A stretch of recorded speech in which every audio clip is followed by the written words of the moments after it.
চন্দ্রা দেওয়ান হসপিটালে আছে। আজকে 5 দিন হলো।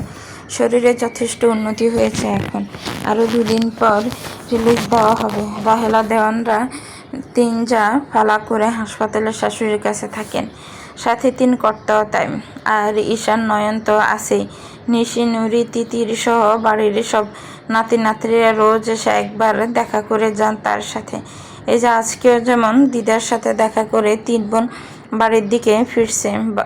বাড়ির গাড়ি নিয়ে যায়নি তারা, প্ল্যান করে রিক্সা করে এসেছে। যদিও ঈশান যাবে না, জানলে অবশ্যই ছাড়তে চাইতো না। ফরান মোড়ে রিক্সা থেকে নেমে হেঁটে বাড়ির দিকে যাচ্ছে তারা। আশেপাশে সারি সারি ধান ক্ষেত, পুকুর, এদিকটায় ঘর বাড়ি নেই বললেই চলে। সামনে রহমত চাচার চায়ের দোকান। তাকাতেই চোখে পড়ল নিয়াজ আর নাইম বসে আছে। তিতির, নুরি স্বভাবতই উচ্ছ্বসিত হলো। নিশি ভাবলেই থাকার চেষ্টা করলো। শেষ 1.5 মাস হলো তাদের মধ্যে মনোমালিন্য চলছে কিনা। তিতির দেখলো একজন নিশিকে, তারপর নুরির সাথে চোখাচোখি হতেই দুজনে বাঁকা হাসলো। চোখে চোখে কথা হলো বোধ হয়। দ্রুত পায়ে তিতির রাস্তার পাশে চায়ের দোকানটার সামনে গিয়ে থামলে। নিশি পিছন থেকে ডাকলো এবার তিতিরকে। তিতির শুনল না। বড় আপু, চলো আমরাও যাই, রোদের মধ্যে দাঁড়িয়ে না থেকে। নুরির কথায় বাধ্য হয়ে এগিয়ে গেল সেও। দোকানটার আশপাশে খুব সুন্দর। গ্রামটাই সুন্দর কিনা। মেন রাস্তা থেকে শমশের নগর গ্রামের লোকালয় অবধি যেতে বেশ খানিকটা পাকা রাস্তা পাড়ি দিতে হয়। ফাঁকা বলতে এদিকটায় জনসমাগম একদম নেই। প্রায় 1.5 কিলোমিটার এলাকা জুড়ে ধান ক্ষেত, পুকুর কাটা, সেই সবুজের মাঝখান দিয়ে মাঝারি প্রস্থের আঁকাবাঁকা রাস্তা। গ্রামের সৌন্দর্য যাকে বলে আর কি। এদিকটায় দোকানও নেই একটাও। রহমতের চায়ের টং দোকানটা আরও যা আছে হয় সেগুলো মেন রাস্তার ওদিকে, আর বাকিগুলো একদম শমশের নগরের ভিতরের ওদিকে। আর এই রাস্তার বাঁকে ফখাটো বটগাছের নিচে টং দোকান। আশেপাশে যত জমি দেখা যায় বেশিরভাগই দেওয়ানদেরই। নিয়াজ আর নাইম চা খাচ্ছে, বাইকটা পাশে রাখা। নিয়াজ এক মনে নিশির দিকে আর চোখে তাকিয়ে রইল। নিশি দেখেও দেখল না, মুখ অন্যদিকে করে সামনের কাঠের ব্রেঞ্চে বসলো। তিতিরকে দেখে নাইম, নিয়াজ দুজনে একসাথে বলে উঠল, ভাবি বসেন। তিতির লজ্জা পেল, মুখটা লাল হয়ে গেল। বসার মধ্যে হাসির রোল পড়ে গেল। কিছুক্ষণ পর স্বাভাবিক হয়ে তিতির গদগদ হয়ে বলল, ইস, কতদিন এখানটায় বসা হয় না। আপনাদেরও তো, তাই না ভাইয়া? নিয়ে শেষে মাথা নাড়া। অনেক দিন। আগের মতো তো কেউ গ্রাম থেকে থাকেই না, ছুটিও মেলে না। তিতির বিজ্ঞের মতো মাথা জাকায়। চা দিতে বলি? তার বলতে নিয়াজ 3টে চা অর্ডার করে। নুরি আর তিতির নাইমের সাথে গল্প গুজব করছে। নিয়াজ চুপচাপ দেখছে নিশিকে। নিশিও বেশ চুপচাপ। মাঝে মধ্যে তিতিরের জোড়াজোড়িতে হু হা করছে। এই অবধি নিয়াজ তিতিরের দিকে তাকালো। হসপিটাল থেকে আসছো নিশ্চয়ই? নুরি মাথা নাড়ল। গাড়ি কই? আনিনি আজকে। ঈশান জানে? তিতির, নুরি দুজনেই দুদিকে মাথা নাড়ল। বলো কি? এমনি দেওয়ান সাহেবের মাথা গরম, তার উপর যদি জানে বউ বোনেরা এভাবে যাতায়াত করছে, রেগে তো বুম হয়ে যাবে। তিতির মুখ ব্যাংছালো। রাগুক পরেই ওই এক জিনিস, রাখতে আর চেঁচাতে অসহ্য। সবাই তিতিরের বলার ভঙ্গিতে হেসে ফেলল। নিয়াজ মাথায় টোকা দিল একটা। সংসার করবে আজ বাদে কাল থেকে, অসহ্যকে সহ্য করে নিতে হবে।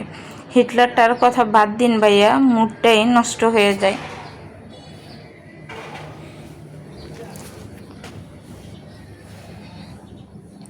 বেশ দিলাম, তা তোমাদের কি মন মেজাজ খারাপ? নিয়াজ কথাটা নিশির দিকে তাকিয়ে বলল। বাকিদেরও বুঝতে অসুবিধা হলো না। নিশি ভুলেও তাকাচ্ছে না তার দিকে। তিতির, নুরি বাঁকা হাসলো। না তো ভাইয়া, আমরা আর ছোটফুর মন তো ভালো, বড়ফুর মনও ভালোই ছিল, এখন আছে কিনা জানি না। নিশি কপট চোখ গরম করে তাকালো। তিতির ভয় পেল না, বরং আরও মজা পেল। নিয়াজ ইশারা করতেই তিতির আর নুরি উঠে এসে অন্য দিকটায় ব্রেঞ্চে বসলো। নিয়াজ গিয়ে নিশির পাশে বসলো। নিশি দেখেও দেখল না। অপমানে সে ছায়ে চুমুক দিতে ব্যস্ত। বেশ খানিকটা মেঘে ঘেসে বসলো। নিশি পাশে সরে গেল সাথে সাথে। নিয়াজ আওয়াজ নামিয়ে ধীর গলায় বললেন, ম্যাডাম কি বেশি রেগে? নিশি জবাব দিল না। নিয়াজ মনে মনে হাসলো। আবার বলল, প্রচণ্ড মাথা ব্যথা বুঝলে, রোজ রাতে কয়েকদিন হলো জ্বরও আসে, খেতে পারি না ঠিক মতো। নিশি পট করে পাশ ফিরে তাকালো। নিয়াজের চোখ মুখ সত্যি লাল হয়ে আছে, কেমন একটা শুকনো লাগছে। এই তো একটু কমেছে, বাকিটুকু একজনের কণ্ঠ শুনলে কমতো। নিশি ব্রুকুসকে চোখ সরিয়ে নিল। শুধু অযথা বাহানা, ব্যস্ততা দেখানোর বেলায় 16 আনা, আবার আসে আহ্লাদ দেখাতে। ইচ্ছে তো করছে গরম চাটা গায়ে ঢেলে দিতে। অসভ্য ছেলে। এই যে যেমন গত মাসে দিনের মধ্যে যতবার কল করতে ততবার নানা অজুহাত তার রেডি থাকতো। এমনকি তাদের অ্যানিভার্সারির কথাও বেমালুন বলে বসেছিল। মনে হয় কোনো তার মধ্যে কল করবে কখন, যখন তার ঘুমের সময় অযথা বাড়ির কেউ পাশে থাকে, তখন কলের উপর কল। এর চেয়ে ভালো কথা বলার দরকারই নেই। ম্যাডাম ওরা বসুক, চলুক বাইকে একটু ঘুরিয়ে নিয়ে আসি। দরকার নেই, এই তো আরও অনেকটা মাথা ব্যথা কমলো বলে নিয়ে হেসে ফেললো। নিশি বিরক্ত চোখে তাকালো। খালি উল্টাপাল্টা কথা। বড় আপু যাও না প্লিজ, এমন সুযোগ পাবে না। তোমার ভাই হসপিটালে, ধরা পড়ার চান্স নেই। আমরা বসি, নাইম ভাইয়ার সাথে গল্প করি, তাই না ভাইয়া? নাইম সায় দিল সাথে সাথে। নিশির মধ্যে ভাবান্তর দেখা গেল না, ঠায় বসে রইল। নিয়াজ বুঝলো রাগের মাত্রা আকাশ ছোঁয়া।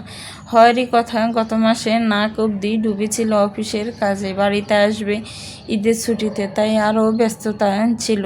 তার উপর মরার উপর খাড়ার গায়ে হিসেবে সেই মাসে তাদের অ্যানিভার্সারি মনে ছিল বইকি। সেদিন তার উপর 4টা মিটিং ছিল। মেসেজ করেছিল ম্যাডামকে, কল করে ঘণ্টাখানেক গল্প করার সময় পায়নি আর কি। তাতেই ম্যাডাম রেগে অস্থির। সারা মাস ছাড় দিল, সেদিনের রাগ আর কমলো না। উল্টো সম্পর্কের প্রথম দিন থেকে শেষ দিন অবধি যত ভুল করেছে সেগুলোর লিস্ট ধরিয়ে দিল। রাতে কত কল করলো আর মহারানী কল ধরল না, তাই তো আরও অবাধ্য হয়ে আগে ছুটি নিয়ে চলে এসেছে। কি লাভ হলো তাতে? বাড়ি এসেছে 15 দিন, একদিনও তার দেখা সাক্ষাৎ পাওয়া যায় না, ধরাই দেয় না। ওদিকটায় বসা তিতিররা 3জন আর চোখে দেখছে প্রেমিক যুগলের মান অভিমান পর্ব। মুচকি হাসছে তারা। নিয়াজ উপায় না পেয়ে আলগোছে পকেট থেকে সিগারেট বের করলো। এটা মোক্ষম ওষুধ। নিচে সিগারেট খাওয়া একেবারে সহ্য করতে পারে না। উঠে গিয়ে আগুন ধরালো দোকান থেকে। নিশির পাশে এসে বসতেই সিগারেটের গন্ধে চোখ মুখ কুচকে তপ্ত চোখে তাকালো নিয়াজের দিকে। নিয়াজ এবার তাকালো না, মন দিয়ে সিগারেট টানছে। সর্বনাশ, বেটা এবার গেছে। নাইমের কথায় সম্মতি জানিয়ে হতাশ ভঙ্গিতে উপর নিচ মাথা নাড়ল তিতির আর নুরি। তাদের বলা শেষ হতে না হতে নিশির কাজের দেরি নেই। পট করে নিয়াজ বুঝে ওঠার আগে আধা কাপ চা নিশি ঢেলে দিল নিয়াজের পায়ের ওপর। ফলস্বরূপ নিয়াজের অফ হোয়াইট কালার প্যান্টের সাথে সাথে দাগ হয়ে গেল। হুট করে সবাই হকচকিত হয়ে গেছে। তিতির 2 হাতে মুখ চেপে ধরেছে। নাইম ফিক করে হেসে ফেলল। নিয়াজ মৃত্যু আর্তনাদ করে উঠে দাঁড়িয়েছে। অসহায় দৃষ্টিতে দেখলো নিশিকে, যেন কিছুই করেনি মেয়েটা। হাতের ওটা ফেলো, সেটা তো বললেই হতো। গরম চা ছুটতে হবে, আর একটু উপর নিচ হলে তো আমার ভবিষ্যতে পুড়ে যেত। সিগারেট না ফেললে পুড়িয়েই ফেলবো। নিয়াজ হাতে সিগারেটটা ছুঁড়ে ফেললো। মিটিমিটি হেসে একদম গা ঘেঁষে বসলো নিশির কানের কাছে ঠোঁটে নিয়ে ধীর গলায় বলল, লস্কার আপনারই তো। নিশি সজোরে কিল বসালে নিয়াজের পায়ের উরুতে। অসভ্য নির্লজ্জ, আমি ভাইয়াকে বলে দেব আপনি আমাকে বিরক্ত করেন। নিয়াজের সোয়াল ঝুলে পড়ল। এ মেয়ে বলে কি? এতদিনে বলো কি আমি বিরক্ত করি? হাঁ করেনি তো। নিয়াজ হতাশ চোখে তিতিরদের দিকে তাকালো। ওরা হেসে গড়িয়ে পড়ছে। হাসো হাসবেই তো, অত্যাচারী তোদের নিয়ে সবাই মজা নেয়। এই যে তোমাদের বড় বোন যে কথাটা বললো, এখন এটা যদি তোমার হবু পতিদেবতার কানে যায় না, আমাকে ওই শমশেরনগর জঙ্গলে ডাউন ট্রেনের নিচে ফেলে মারবে। তিতির হেসে কুল পাচ্ছে না, চোখ দিয়ে পানি গড়িয়ে পড়ছে একজনের। কোনো মতে হাসি থামিয়ে বলল, বিরক্ত যখন করছেন, ওটা তো আপনার প্রাপ্য হবু মৃত্যু দুলাবাই। নিয়াজ কপাল ছাপড়ালো। শালিকাগুলো বোনের পক্ষে কি আর বলবে এখন? তোমার এই বোন নিয়াজ বাই করে হেতিয়ে মরতে জানো? চিঠি লিখত। তখন ওর বয়স কত জানো? সবে 15। তোমাদের বাড়ি যেতে ভয় পেতাম আমি ওর জন্য। ঈশানটা একবার জানলে আমাকে হাতে দিয়ে গলায় ফোঁস দেওয়ার ভঙ্গি করলো নিয়াজ। প্রথমে ভাবতাম ছোট মানুষ, না বুঝে। পরে দেখলাম মেয়ে মহাপাক না। কিছুই ছাড়ে না। আর আর কি, ফেসে গেলাম আমিও। নিশি মুখ বাঁকালো, মোটেই না, এগুলো আপনিই করতেন। নিয়াসহ সবাই উচ্চস্বরে হেসে ফেলল। নিয়াজ আলতো করে হাতে পিছন দিয়ে জড়িয়ে ধরল নিশির বাহু। নিশি ছাড়াতে চাইল, নিয়াজ ছাড়ল না। সরি আমার ময়নার মা, আর কখনো ব্যস্ততা দেখাবো না। তুমি বলো তো, চাকরি ছেড়ে এসে জমিতে হাল বই, ধানের জমিতে চাষে মন দিব, পুরো দস্তর কৃষক হব, তোমার চোখের সামনে থাকবো, লুঙ্গি পরে মাথায় গামছা বেঁধে জমিতে কাজ করব। তুমি দুপুরবেলা খাবার আনবে, শাড়ির আঁচলে গাম মুছে বাতাস করবে, আমি এক বটতলায় ফাটি ফেরে খাবার খাবো। কৃষক কৃষাণীর সুখের সংসার, 2-4টা ছেলে ফুলে হবে, 2-1 বছর ঘুরলে চলবে। রাজি? নিশি এবার হেসে ফেলল। এবার থাপ্পড় দিল নিয়াজের উড়েতে। রাগ ভেঙেছে বুঝতে পেরে হেসে কাছে টেনে টুপ করে চুমু খেলো নিশির মাথায়। ও আমরা কিছু দেখিনি। তিতির, নায়েম, নুরি তিনজনেই চিৎকার করে চোখ চেপে ধরেছে। রাস্তার ধারে বসে কী ধরনের অসভ্যতামি, সরো বাড়ি যাব। রাস্তায় বড়দুপুরে মানুষ আছে নাকি? কে দেখবে? আর দেখলে দেখুক, আমি কি দেওয়ানদের ভয় পাই নাকি? ঈশানকে বলবো তোর বোনটা না দিলে তোদের দেওয়ান বাড়ির খেতায় আগুন। তখন না দিয়ে যাবে কোথায়? ঈশানটা আমার খুব মান্য করে কি না? তাই নাকি? ভাইয়ার সামনে পড়বে বলতে? আলবাত। কি বলবি আবার বলতো? নাইমের কথায় নিয়ে একই ভঙ্গিতে বলার জন্য ঘুরল নাইমের দিকে। নাইমের হাতে ফোন, তাদের দিকে তাক করা, ভিডিও অন করা। শালা হারামজাদা, সর্বনাশ করবি নাকি? আমার বউটা বিধবা হবে রে হারামজাদা, ডিলিট কর। নিয়ে এক প্রকার ছুটে গেল নাইমের কাছে। নাইম ততক্ষণে ভিডিওটা করে ফোনটা পকেটে পুরে ফেলেছে। নিশি শব্দ করে হাসছে। ঈশানকে দেখাবো না, যা, তবে বেশি এদিক সেদিক করলে দেখাতেও পারিস। শালা বেঈমান, আমারও দিন আসবে। আড্ডা শেষে ততক্ষণে উঠে পড়েছে সবাই। নিয়াজের দিকে তাকিয়ে বলল, এখন উঠি, তোমরা হসপিটালে যাবে তো? নিয়াজ মাথা জাগালো, যাও, তবে তোমার ভাইয়ের কান অবধি চলে যাবে এতক্ষণ এখানে বসে থাকলে। নাইম নিয়াজ ভাইকে গিয়ে বসলো, বিদায় জানিয়ে চলে গেল মেন রাস্তার দিকে। 3 বোন বাড়ির রাস্তায় ধরল।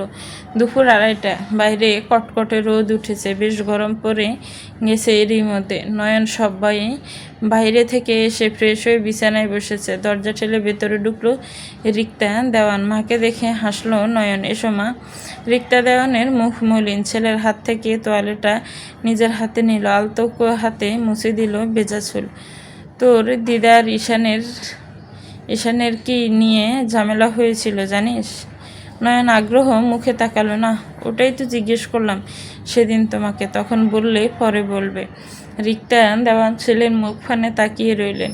কি করে বলবেন তিনি? ছেলে শুনে না জানে কি করে আবার নরম গলায় বললেন, ঈশানের বিয়ে দিতে চায় তোর দিদা। আজই হয়তো ডেট ফিক্সড করবেন। এ সপ্তাহে ঘরোয়াভাবে বিয়েটা হবে। নয়নের চোখ খুশিতে চকচক করে উঠল। বলো কি? জানিই তো না। এটাই ভাইয়া এত রিয়েক্ট করেছে। রিক্তা মাথা দোলায়। তবে রাজি হয়েছে পরে, দেখলি তো? সেরা। মায়ের দিকে তাকায়। মা তার দিকে অসহায় চোখে তাকিয়ে, মেয়েকে জানতে চাইবি না? ওহো, দেখো ভাইয়া বিয়ে করবে, এটার খুশিতে ভুলেই গেছি পাত্রীকে। কে মা? ছবি আছে? রিক্তা দেওয়ান দম নিলেন, দীর্ঘ গলায় বলল, তিতির। নয়ন হতবাক হয়ে গেল। সোয়াল ঝুলে পড়েছে। তিতির? বলে কি তার মা? তবে সাথে সাথে মুখে খুশিতে ভরে উঠল, লাফিয়ে উঠল এক প্রকার। বলো কি মা? মাই গড, সত্যি আমাদের তিতিরের সাথে ভাইয়া?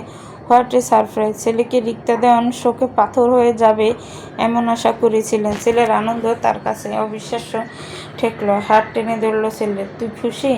কি যে বলো না মা, আমার জন্য কত বড় সারপ্রাইজ জানো তুমি?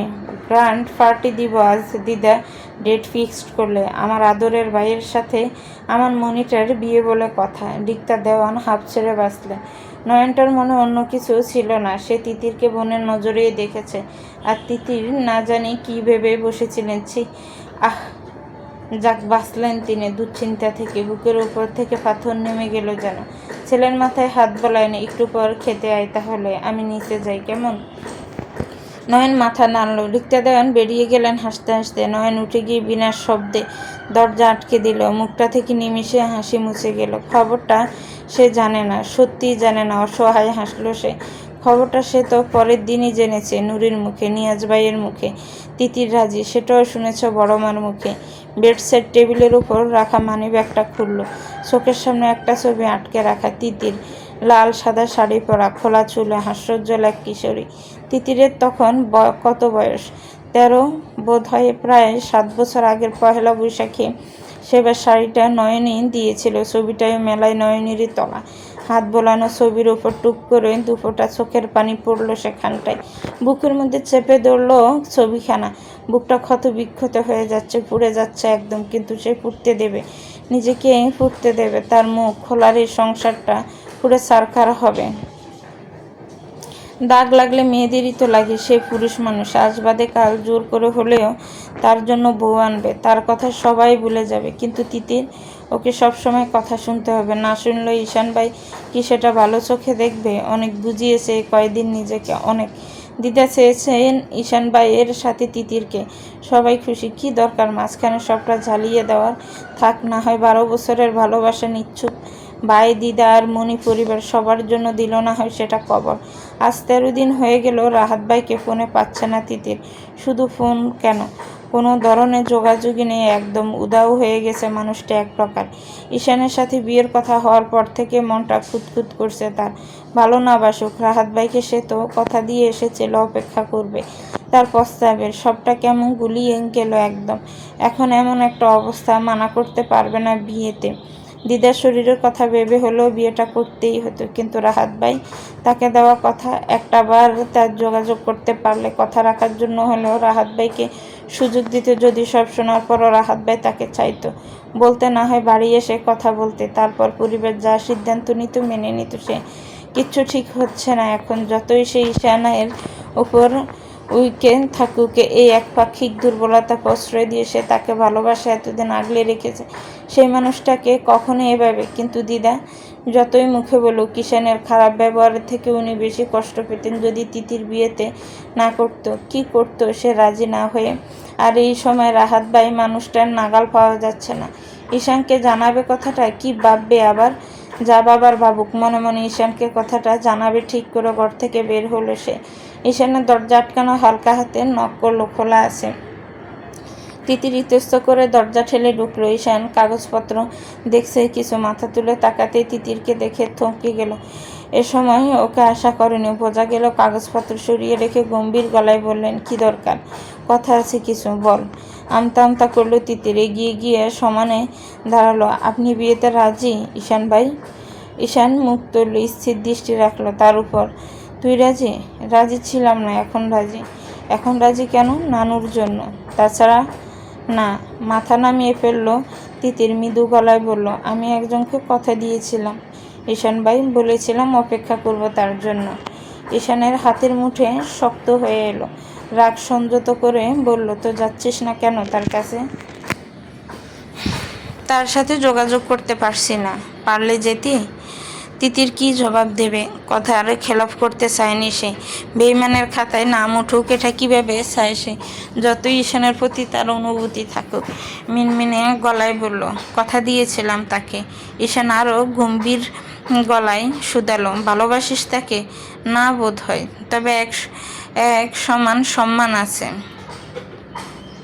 সেরকম কোনো সম্পর্ক আমাদের ছিল না। আমার অসম্মান হবে এমন কোনো সম্পর্কে উনি কখনো জড়াতে চায়নি, সম্মান দিয়ে গড়ে নিতে চেয়েছিলেন। ঈশানের মাথা দপদপ করছে রাগে, কেন সে নিজেও বুঝতে পারছে না। ব্যঙ্গ করে বলল, তা কোথায় তোর সেই শুদ্ধ প্রেমিক যে কিনা এখন পালিয়েছে? ওভাবে বলছেন কেন? নিশ্চয়ই কোনো সমস্যা হয়েছে। খানিকটা থামলো, মাথা নিচু করে ফেলল। ঈশান ভাই, সত্যি বলবো, আমি আপনাকে বিয়ে করতে চাই। কেন চাই সেটা জানি না।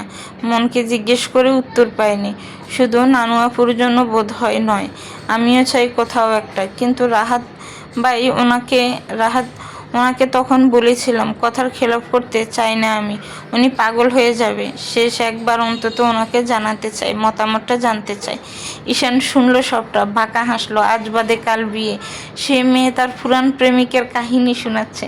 সাহস কত বড় ভাবা যায়, পাগলের মতো ভালোবাসে ওকে। হা, এ দুনিয়াতে কিছু জিনিস আছে জানিস তো, যেগুলো সবেতে মিশে যায় খুব সহজে। তাদের জন্মই হয়েছে সব কিছুর সাথে মিশে যাওয়ার জন্য, তাদের কোনো নিজস্বতা নেই। I hate so much those thing. আমাকে বোধ হয় আপনি সেই ধরনের মধ্যে ফেলতে চাইছেন। বোধ হয় নয়, সত্যি এটা। অপমানটা করার কারণ আছে, আছে সে বোধ নেই বুঝি? কতজনকে একসাথে নাকে দড়ি দিয়ে গড়াচ্ছিস? এসব কথা মানে বুঝতে পারছে না তিতির, তবে অপমান আর স্পষ্টতই গায়ে লাগছে। গলা কঠিন করে বলল, যদি বলি কাউকে না, বিশ্বাস করবেন? ঈশান তাচ্ছিল্যের হাসি হাসলো, পা বাজ করে বসলো বিছানায়। তোরা মেয়ে মানুষ অভিনয়ের সেরা, নিজেই মধু চাষ করিস, মৌমাছি কাছে ডাকিস, আবার গুছিয়ে নাটকও করিস। তিতিরের মনে হচ্ছে এখন এই রুমে আসাই ভুল হয়েছে তার। ভালো বুঝে রাহাত ভাইয়ের কথাটা বলাটা আরও অন্যায় হয়েছে। বেশ তো, করি না হয় এই সবই, তাতে আপনার সমস্যা কি? ঈশান অবাক হওয়ার মতো করে তাকালো। সমস্যা তো আমারই। যে জিনিসে বাড়ির মানুষ আমার গলায় জ্বলাতে চাচ্ছে, সেই জিনিসে হাজার হাজার মৌমাছি বসতে চাই, ভবিষ্যতেও বসবে চাইবে। আমি তা মানব কেন? সেই মৌমাছির দলে নিজের নাম লেখাবো কেন? ইচ্ছে না হলে লেখাবেন না, জোর জবরদস্তি করা হচ্ছে না, চাইলেই ভেঙে দিতে পারেন। ঈশান হঠাৎই চোখ মুখ ভয়ানক কঠিন করে উঠে দাঁড়ালো, দুবাহু চেপে ধরল তিতিরের, ধাক্কা দিয়ে দেয়ালের সাথে লাগিয়ে চেপে ধরল। পিঠে আচমকা ধাক্কা লাগায় ব্যথায় ঘুঙড়িয়ে উঠল সে। তার উপর শক্ত করে ঈশানের হাতের ছাপটা আছে। চোখ ছলছল করে উঠল। তো যা, বিয়েটা তোর আমার সাথেই হবে। একটু আগে অবধিও রাজি ছিলাম না, এখন রাজি। আমার নামেই কবুল পড়াবো তোকে। একা পড়তে ভালো লাগছে না। মানে মানে কবুল পড়, তারপর বলবো ঈশান আরশাদ দেওয়ানের সামনে অন্য পুরুষের দাবি জানানোর উপহার আছে তোর জন্য। এরকম ধাক্কা দিয়ে সরিয়ে দিল তিতির ঈশানকে। ছুটে বেরিয়ে গেল ঘর থেকে। ঈশান চোখ মুখ শক্ত কঠিন করে তাকিয়ে রইল সেদিকে। চন্দ্রা দেওয়ানকে বাড়ি নিয়ে আসা হয়েছে আজকে বিকেলের দিকে। 7 দিন পর বাড়ি ফিরলেন তিনি। বাড়িতে সাজ রব, শান্তি ফিরেছে যেন বাড়িতে। গিন্নিরা রান্নাঘরে ব্যস্ত সময় পার করছেন। রাতে আজ অনেক দিন পর সবাই একসাথে খাওয়া দাওয়া করবেন। বাড়ির নাতি নাতনিরা সবাই চন্দ্রা দেওয়ানের ঘরে, ঈশান আর নয়ন ভাদে।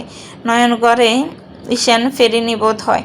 রাত 9:30 খাবার খেয়ে আবার সেদিন মতো বিদ্যার ঘরে ছোটোখাটো আলোচনা সভা বসেছে, যা চন্দ্রা দেওয়ান বলবেন যদিও। বিয়ের ডেট নিয়ে কিছুক্ষণের মধ্যে ঈশান নয়ন এসেও ঢুকলো। নয়ন হাস্যোজ্জ্বলভাবে বসলো বোনদের সাথে। ঈশান ঘরে ঢোকার সময় চোখাচোখি হলো তিতিরের সাথে। চোখ সরিয়ে নিয়ে এগিয়ে গিয়ে বসলো বিছানার পাশে। দাদুভাই এসেছ? ঈশান হেসে হাতে ধরল। এখন শরীর কেমন লাগছে? ভালো দাদুভাই। বলো, আমি তোমাকে জোর করেছি? তুমি চাইলে এখনো না করতে পারো। আমি নিজেকে বুঝিয়েছি, কোনো জোর আমি করব না। এবার রাগ করে বলছি না। ঈশান দুদিকে মাথা নাড়ল, নরম গলায় বলল, জোর নয়, আমি রাজি। সেদিন হুট করে ওভাবে শুনে রেগে গেছিলাম, আমার অমত নেই। চন্দ্রা দেওয়ান খুব খুশি হলেন। তিতির এর দিকে তাকালো। তিতিরের মুখটা শুকনো পুতুল। তিতিরও হাসার চেষ্টা করলো। আমি তো আগেই বলেছি নানু আপু, তোমার কথাই শেষ কথা আমার জন্য। বিদ্যার মুখে সন্তুষ্টতা ফুটে উঠল। বেশ, তাহলে আমার কথাটা বলি। পুতুলের এখন ছুটি, দেরি আমি করতে চাই না। আমার শরীরের যা অবস্থা, দূরে তারিখ ফেললে আবার আল্লাহ আমাকে না দূরে করে নেন ততদিনে। আহ মা, কি বলছো এসব? না বড় খোকা, বলতে দে। আজকে বুধবার, আমি পরশু দিনই ওদের বিয়েটা সেরে ফেলতে চাই। সবাই চমকে তাকালো একে অপরের দিকে। কিন্তু মা, একদিনে কি হবে? কত আয়োজনের ব্যাপার, সেটা ভেবেছিলাম বড় খোকা। কিন্তু এক ঝলক তাকালো তিতির আর ঈশানের দিকে। ওরা যতই বলুক, বিয়েটা হুট করেই হচ্ছে। আমি চাই ঘরোয়াভাবে বিয়েটা হোক। আমার শরীর ভালো না, এখন এত হইচইও পোষাবে না। ওরা নিজেদের মানিয়ে নিক, তারপর না হয় দুমদাম করে নয়নের আর ঈশানের বিয়েটা হবে আবার। কথাটা মন্দ নয়, সবারই মন মতো হলো। কাল বাদে পরশু শুক্রবার বিয়ের ডেট ফিক্সড করা হলো। ঘরোয়াভাবে হলেও ঘরের আয়োজন তো আছে। বাড়ির শুদ্ধ সবার ব্যস্ততা শুরু হয়ে গেল এক প্রকার। আত্মীয় স্বজন দূরের সেরকম কাউকে ডাকা হবে না। পাড়া প্রতিবেশীর মধ্যে শুধু রাইসুল দেওয়ানের আপন চাচাতো দুই ভাইকে জানানো হবে পাশের বাসা থেকে। আর ঈশানের বন্ধু কয়েকজন আয়োজনে ওদের হাত ছাড়া এত দ্রুত তারা পেরেও উঠবে না। তাছাড়া ছোট থেকে সবসময় একসাথে তারা না জানালেই চলবে। নিয়া, জনিমা, সাজিদ, নাইম, ঋতুকে ইতিমধ্যেই ফোন করে বাড়িতে আসার কথা জানিয়েছেন রাইসুল দেওয়ান। ঘরোয়া হলেও ঘরটা তো সাজাতে হবে নাকি? দেওয়ান বাড়ির ছেলে মেয়ের বিয়ে এত মরাদরাজ হলে চলে? তিতিরের অবশ্য এই গ্রামে তমা ছাড়া কোনো বান্ধবীই নেই, আর তমারা পরিবার এমনিতেও থাকবেই। ছেলে মেয়ে দুটোই নিজেদের মানিয়ে নিলে 2-3 মাস পর একেবারে ডাক ডোল পিটিয়ে আয়োজন করা হবে। ততদিন না হয় বেশি মানুষ জানাজানি না হলেও নিজেদের মধ্যে থাকুক এটা। তাছাড়া জানলেও বা কি, জানতে থাকুক, ততদিন এই দিকটাও সব ঠিক হয়ে যাবে, চলবে। তো ভিউয়ার্স, গল্পটার এই পর্ব কেমন লেগেছে একটু কমেন্টস করে জানাবেন। গল্পটা ভালো লাগলে একটি লাইক করবেন, গল্পটাকে শেয়ার করবেন, আর আমার চ্যানেলকে সাবস্ক্রাইব করবেন। যারা অলরেডি সাবস্ক্রাইব করে রেখেছেন তাদেরকে অনেক অনেক ধন্যবাদ। ভালো থাকবেন, সুস্থ থাকবেন, আমার চ্যানেলের সাথেই থাকবেন। আল্লাহ হাফেজ। আসসালামু আলাইকুম ওয়া রাহমাতুল্লাহি ওয়া বারাকাতুহু।